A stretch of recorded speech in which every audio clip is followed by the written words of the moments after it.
We at the Everything Red Deer podcast acknowledge that it is recorded on Treaty 6 and Treaty 7 land, as well as on a historic gathering place of the Métis. We thank the elders and knowledge keepers who remain with us today and those who've gone before us. This acknowledgement is small, but meant nonetheless as an act of reconciliation and gratitude. Local, credible, now. You're listening to the Everything Red Deer podcast, powered by rdnewsNOW. We talk to the movers, shakers, and newsmakers around Red Deer and Central Alberta, then bring those interviews to you. And now, here's your host, Josh Hall. Hey everyone, thanks for hitting that play button, whether it's on rdnewsnow.com, Spotify, Apple, or Amazon. We appreciate you tuning in to the Everything Red Deer podcast. And yeah, you can find the podcast right on rdnewsnow.com now. Just click the sections tab and then find podcast under community. Also, to start this year-ender episode, we want to acknowledge that we are recording in Red Deer, which is on Treaty 6 and Treaty 7 land, as well as that of the Métis. And I am sitting here with Sheldon Spackman, longtime local newsman and news director for all of our Pattison Media Alberta newsrooms, including in Red Deer, Grand Prairie, Medicine Hat, and Lethbridge, and Cranbrook, BC, because he's just a go-getter. Sheldon, first off, welcome onto the podcast for the first time. Thanks for having me, Josh. I appreciate that. A man of a few words. I only know a few. Fair enough. I hope that we get through this segment with at least one Simpsons reference or something. You're my boss, so how am I doing so far?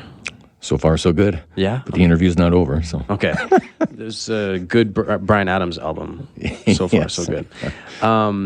Sheldon, I want to tell you a Christmas joke. Sure, absolutely. Because, when in Rome, right? Absolutely. What do you call a bunch of chess players bragging about their games in a hotel lobby? I don't know. Chestnuts boasting in an open foyer. I can't say I would have got that, but very good. It's pretty great. Whoever came up with that is a genius. Okay, so before we get any further, and we talk to Sheldon about a couple different things, shout out to the women at the Innisfail Senior Centre again this year, and this is something they've done for a few years now. They've made a donation to Turning Point, which, if you don't know, is a critical agency in this city helping people who are experiencing addiction. The ladies' donation this year of crocheted toques and sleeping mats is something, again, they've been doing for a few years. Folks may recall our stories from previous years where they used plastic bags to create these sleeping mats, and this is called plarning. And if you want to help these ladies out at the Innisfail Senior Centre going forward, because they're going to keep doing this, they are taking donations of plastic grocery bags and bulky yarn so they can keep doing their thing year after year. So well done to them. And the second thing, as we get into the conversation with Sheldon here, by the way, Sheldon, how long have you been doing news in Red Deer? Well, what time is it now? Let's see. It's 5 o'clock somewhere. 5 o'clock somewhere, yes. I guess it would be 19 years, December of 2005. So, okay. Yeah, I guess that's 19 years. Yep. Okay. So we're recording this episode in a couple of parts. And by the time people hear it, it'll be after Christmas. But you and I are speaking on December 24th. And today is the 1-year anniversary of the passing of Michael Dawe. And Michael, whom I'm sure many will already know this, but if you're listening and you don't know, Michael was a longtime local historian and a 2-term city councillor who was beloved for many reasons. He earned the most votes of anybody in both of the elections he ran in, and he was a wealth of knowledge. So in your 19 years doing news in this community, I know that you crossed paths with Michael many times, just like I did. And Yes. So I wanted to ask you if you remembered anything particular about Michael now that we're, 1 year on from his passing. Yeah, it's, well, as you know, time goes by very quickly. It's hard to believe it's been a year already, but indeed it has been. I certainly remember Michael very, very fondly. As you mentioned, he was a wealth of knowledge. I've never met anybody who's had a more extensive knowledge of Red Deer and Central Alberta than Michael Dawe had. his knowledge of this community and this area was second to none. And I know over the course of my career doing news and reporting here in Red Deer in Central Alberta, whenever we needed some sort of historical information, he was the first person, he was the first go-to, and for obvious reasons. He was an absolute community treasure and irreplaceable. He is irreplaceable. He was a wonderful man, very kind, very generous, and just great sense of humor and very passionate about this community. He loved this community very much, and I have always and will always continue to hold him in the highest regard possible.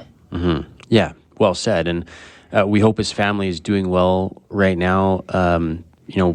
I think a lot of people have lost loved ones during the holidays, and it always is a little bit of a bittersweet time for those folks who've experienced that. So hope they're doing okay. I'll admit there's been at least a half dozen times this year where my first instinct was to call him for a story, whether it was Remembrance Day or something else. And obviously couldn't, but really wanted to, and wish that I could have. But we remember Michael for sure on this, when Sheldon and I are talking right now, December 24th, the 1-year anniversary of his passing. So, Michael, speaking of, would be, I think he would have thought that there was lots of great news to come out of Red Deer this year. And certainly he would have spoken to us about good things and bad things and in between. But on that note, I wanted to ask you, thinking back over the course of this year, what were some of the stories that stood out in Red Deer? Well, to be honest with you, it's really hard for me to think about it. I mean, I read so many stories every day, and it's not just Red Deer in Central Alberta now. I'm reading stories in all throughout Alberta kind of thing. It's all kind of a blur, to be honest with you. But I guess what I would like to say is, I think, yourself and Ashley and Ian and Jordan, who covers news for us in Rocky Mountain House, and he works out of the Red Deer newsroom here, you're all doing a fantastic job. So I'll leave the highlights, I'll leave to you guys, because there have been many, and you're all doing some great work, and I appreciate that. So, oh, well, thank you. You're welcome. And we're going to talk to Jordan and to Ian and to Ashley in just a few minutes. So, thanks for coming in. Wanted to, this is the third episode of the podcast. We hope that it goes a long time, but we wanted to introduce listeners, I guess, to some of the voices and the writers that we have in the newsroom, and many people have already met you, of course, probably more than any of us in there. But we're going to talk to the other folks in just a few minutes, and hopefully 2025 is a big year, and lots of good news. I know we've made a conscientious effort on RD News Now to do more good news. Absolutely, because that's been one of the kind of the big things over the last few years is how divisive it's been, and we have to cover that stuff, but we also want to bring some positivity to people. So, well, like that Innisfail story you were talking about off the top there, stories like that are just wonderful to hear.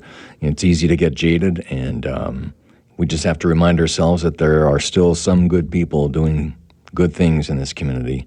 There always has been, and I know there always will be, and got to make a concerted effort to make sure we focus on that as much as we can. Perfect. All right. Thanks for joining us, Sheldon. Thanks for having me.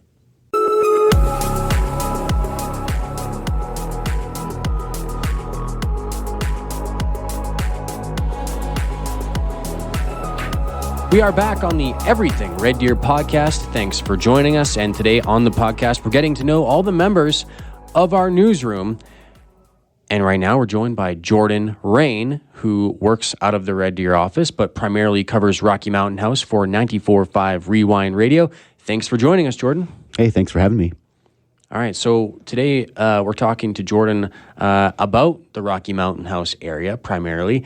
What are some of the highlights of the year, news-wise, that you took care of covering for the town? Well, it was certainly a busy year. It was certainly not a dull year out in the West Country. There was no shortage of things to talk about and stories. I guess starting back in the spring, we had some in town office. We had some councillors go on record talking about, some of the meetings that were happening. They described negativity, lack of professionalism at meetings, and then we had the mayor herself saying to us one meeting that was, her words, it was certainly not up to her level of professionalism. Fast forward to the summer, you have these sanctions coming down. The mayor basically stripped of basically all her powers, and perhaps unsurprisingly, in August, we get the news that Mayor Debbie Bache of Rocky Mountain House resigns as mayor. So that causes some changes. That's always big news when the mayor steps down. Yeah, and especially with, they had some things to sort out after that. Deputy Mayor Marley Caprero steps into the mayor's seat, and I know, the other councillors have gone on record saying she did just a great job chairing those meetings. Len Phillips rises to acting mayor, and, council decides to keep him on for the remainder of the term. So it was certainly an interesting year in town office. Over at the hospital, you have the resignation of, General Surgeon Dr. Donnell Topstad out in Rocky. That was kind of the icing on the cake to cause this grassroots organization of physicians to go, okay, there's some problems. They cite AHS policies with the surgical program. That gets them to react pretty quick. AHS comes and says, hey, look, we're committed to the long-term success of the Rocky surgical program.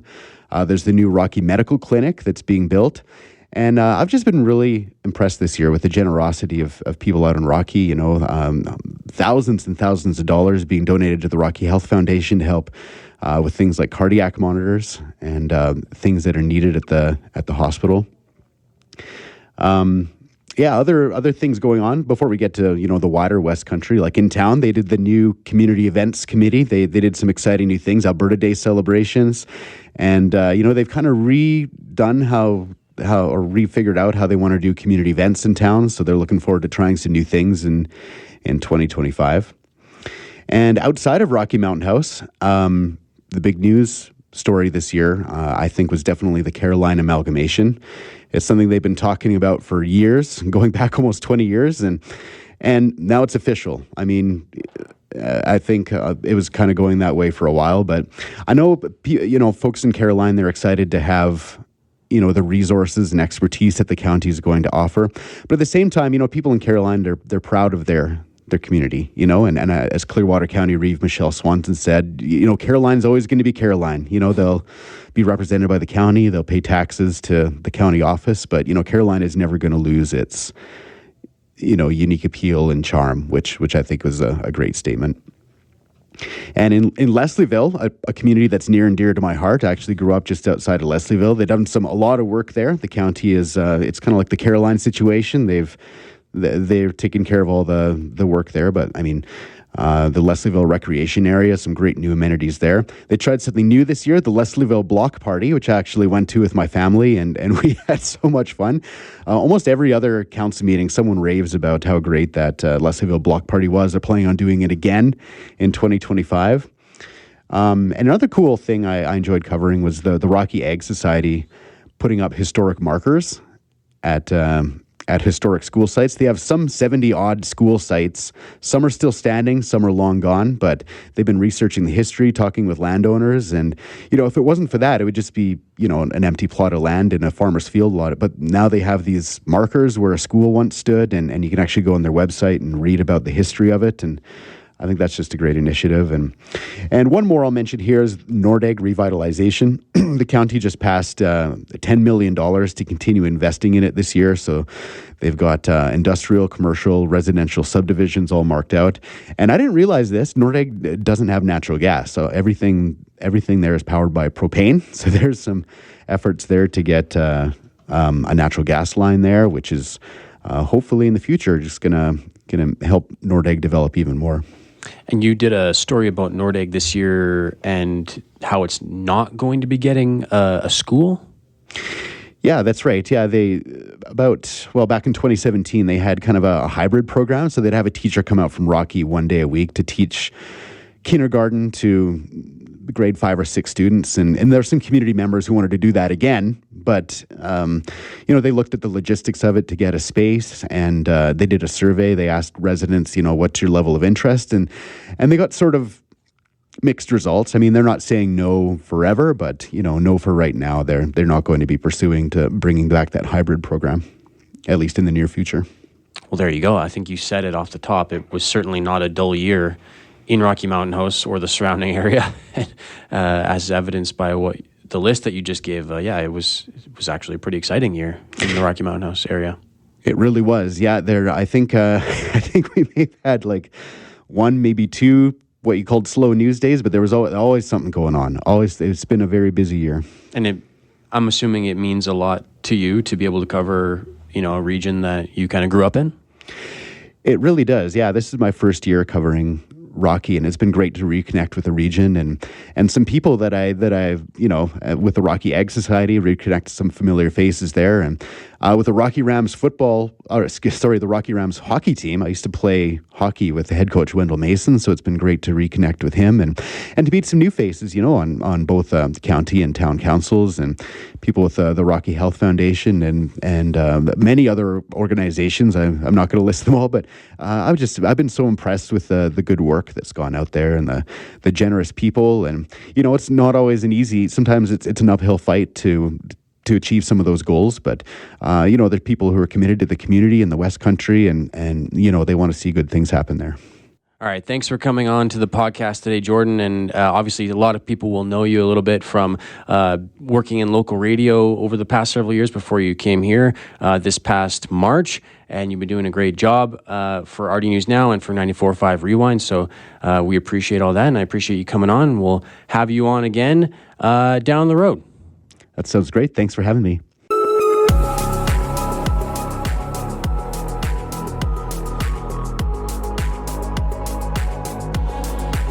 Joined now by Ian Gustafson, and he is the newest member of the RD News Now team. Ian, thank you for joining us on this episode of the podcast where we're introducing the whole team to all of our listeners. Yes, thanks for having me. This is, it's been great for the couple episodes that you've had, and happy to be a part of it. Thanks, Ian. And people might know who you are because you're new to us, but you're not new to the market. And I have no problem mentioning it. You were with the Red Deer Advocate just next door to us for a couple years, 3 years? Yeah, a couple of years, 2 years. So. And before that, you were in Prince Albert with Pattison, PA now, right? Yes, yeah, that's right. And where'd you grow up? I grew up in southwest Saskatchewan, a small town of about 2,500 people or so called Maple Creek. It's about an hour past Medicine Hat, so right along the number 1 highway there. Okay, I'm going to put you on the spot. What's the most unique thing about Maple Creek? Oh, man. For your hockey fans, it's home of Zach Smith, who he played quite a few years with the Swift Current Broncos before going on to the NHL, played with Ottawa Senators. He played with the Blackhawks for a little bit too, so he's been a pretty big piece of Maple Creek there. I know he helped build part of the skating rink there. But it's a unique community, big ranching community too. So it was a fun place to grow up. A little similar to certain small communities around the Red Deer area? Yeah, definitely. It's the thing about those small towns is the people are great. So, there's never a dull moment where you need help or, there's always someone there. So I think that's the best part about living in a small town. So we're talking today about everybody's favorite stories of the year, their most memorable stories of the year. And you've been with us for 4 or 5 months or so, roughly? Yeah. I think about 3 months or so, I think now. Yeah. And so what would be the one story that's stood out for you in that time? Yeah, so this past October, I wrote an article just about a UFO spotting, just because with the Northern Lights at the time, there had been a few reported UFO reports, not necessarily in our area, but around Alberta.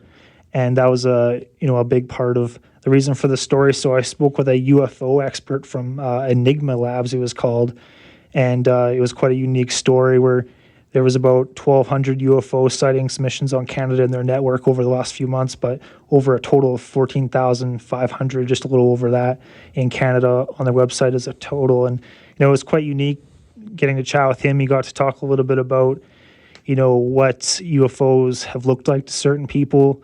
Even got to talk with a local resident who she said that she had seen UFOs, but at first she thought it might have been a satellite, but it was more like kind of like a twinkle star kind of sighting. So it was quite interesting talk. Sheldon, our news director, is a big believer in aliens and Sasquatch. He probably also believes in the Loch Ness Monster. Where do you sit on extraterrestrial life? I'm a believer for sure. I'm not sure quite exactly what that looks like, but I'm a big fan of it, and I've dived down the YouTube loopholes sometimes, looking at that sort of thing. So just like everyone else, I'm sure.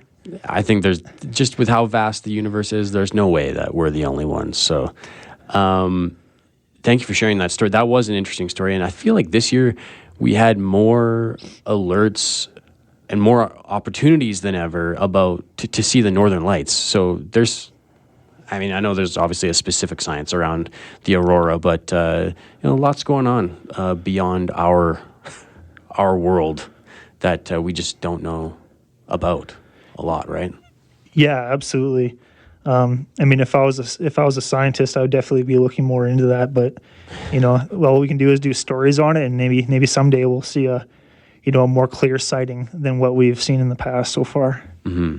And so, Ian, you've long covered the Red Deer Rebels pretty extensively, and you're at most games, and you've got a good rapport with the coaching staff and some of the players, I'm sure. The Rebels have had a bit of an up and down first half of the season, but they're above 500. They're in a playoff spot. Is there some optimism going into the second half? Yeah, I think so. I think the census around the team right now is that they've underperformed a bit, and I know that they feel that way too. Like with the roster that they've had and coming into the season, they were hoping to be, one of the top teams in the conference, and on the good news is the conference itself is so tight. Like you're only a couple points away from being near the top of the standings, and a loss can set you down to the 8th or 9th spot, which you need to be in 8th to make the playoffs.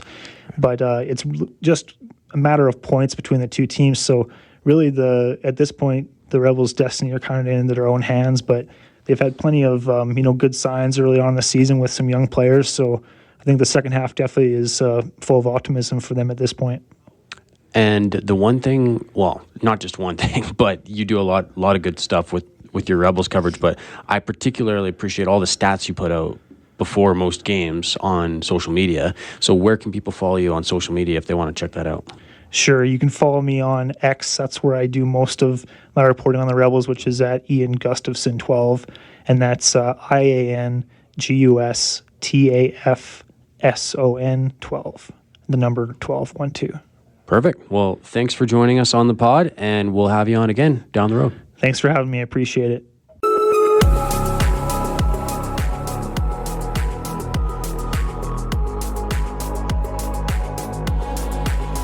Last but certainly not least, we welcome Ashley LaValle Koenig to the Everything Red Deer podcast. Ashley, thanks for taking a few minutes to step away from your desk and come join us on the pod. Yeah, happy to be here. No problem at all. I'm excited. Are you really? I'm nervous, but yes, I'm also excited. It's just me, right? That's right. We sit like 5 feet from each other every day, all day. Yeah, but the microphone, adds a whole other layer. It does. It does. So you started with RDNewsNOW back on May 1st, if I remember correctly. Mm-hmm. And one of the first beats you took on was covering city council. Yes. And this was something I did for several years as well. I'm curious to get your take on what it's like covering city council, and feel free to mention how fun it was to cover budget. Okay. So, yeah, covering city council has kind of been personally my first foray into municipal government, I guess. And it's been quite the adventure. First of all, I will say it is really interesting to get to see behind the curtain, so to speak, and just see what kind of decisions a city council makes and what kind of things are their responsibility, all the different things that you might not think about that maybe aren't quite as obvious as roads and things like that. Budget was a week. It was a long week. Long days for council, long days for news, and I can't imagine how long the days were behind the scenes for administration.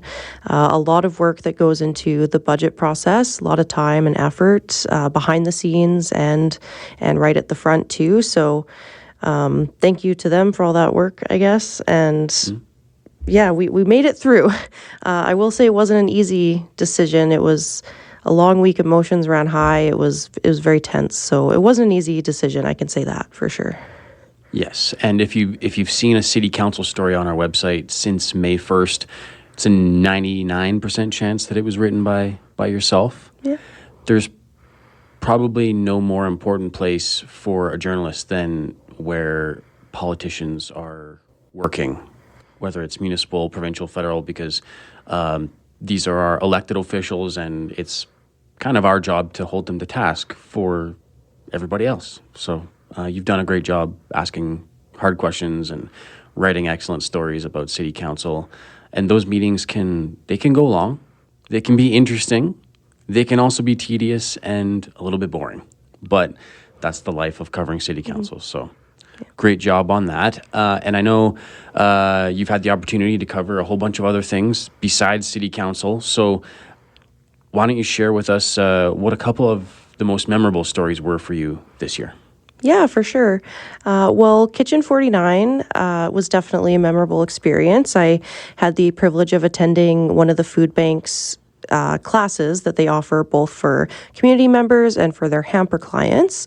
So that was kind of at the beginning of them finishing the Kitchen 49 construction and, them just wanting to show the community what they were going to be offering. So we were walked through a cooking lesson by Chef Meg Tucker. She showed us how to make gnocchi and a kind of tomato-based spaghetti sauce from scratch. And it was just kind of an example of what you might experience if you attend Kitchen 49 as a user. They also, for community members, they offer classes for $40, and that covers the materials for the class, costs of maintaining the space, and then any extra revenue goes to the food bank, which is great. I think the biggest thing for that was the fact that the food bank already does so much for the community and for its clients, and they found a really creative way to offer another service because they offer for their hamper clients these classes for free, and they'll show them what they can make with the things they receive in their hamper, how to make it stretch and really get the most out of it. So it's just another service that they're offering that I think is really beneficial to the community. And it was just a really warm, inviting experience, and it was a delicious meal at the end. So that was a really good story to cover. Definitely. And if you can contribute to the Red Deer Food Bank at any time throughout the year, I think we did one story this year that mentioned that they were pretty much bare bones as far as their shelves. There was not much that they had. So it's never a bad time to donate to the Red Deer Food Bank or to your local food bank, because obviously we cover more communities than just Red Deer, and there are other food banks around central Alberta. So never a bad time to do that. What else was on your agenda this year? Well, there was the grand opening of the Sheldon Kennedy Center. So that's at the Red Deer Polytechnic campus. And that was a really wonderful facility to get to tour and get to kind of celebrate opening with everybody. So they are offering wraparound mental health supports for youth. So that includes anything from mental health and addictions to sexual assault support. There's the Move Your Mood studio, Step Up, Step Down. That's a live-in program for youth with mental health issues. So a lot of really good things happening there. And it's just nice to cover stories where we see positive changes happening and we see actual tangible action being taken rather than maybe just a committee being formed or a panel. It's nice to see something come up from the ground and start really serving the youth in the community. Mm-hmm. Yeah. That building is quite amazing it's colorful from the outside, but on the inside, it's got a lot to offer, and very important. Their numbers are tragic. I think is a good word. So another local organization that never a bad time to contribute to, because they're always having new clients come in, and that was a great story that you did on that, and you also took a great picture for that story. Oh, thank you. Which is in our year in review rundown coming out on January 1st on rdnewsnow.com, so you can check that out. And thank you for coming on the pod. I look forward to having you on again. Perfect. Yeah, thank you so much. I had fun, and I look forward to doing this more. Well, there you go. You've met Jordan Rain, Ian Gustafson, Ashley LaValle-Koenig, and our fearless leader, Sheldon Spackman, of course. That's it for the podcast in 2024. We've got 3 episodes in the history books now, hopefully many more to come. Whether you celebrated Christmas this week, perhaps Hanukkah, or even Kwanzaa, maybe something else, no matter what you did, we hope you're getting some well-deserved rest and relaxation with your family. And I do want to say a big, big thank you to the first responders out there who don't really get the same luxury, because we all depend on them to help us when we are in need. And that very often happens over the holidays when other things are closed and most people are off. If you are an essential worker who does something else than be a first responder, thank you to you as well. Grocery store workers who work on Boxing Day, and some who work on Christmas Day. Thank you to all of you. You know who you are if you're listening. We'll be back in the new year, 2025, with some more great interviews. And if you want to go back, check out our episodes with the mayor of Red Deer Titans Rugby, and the Outreach Center. They are available on rdnewsnow.com.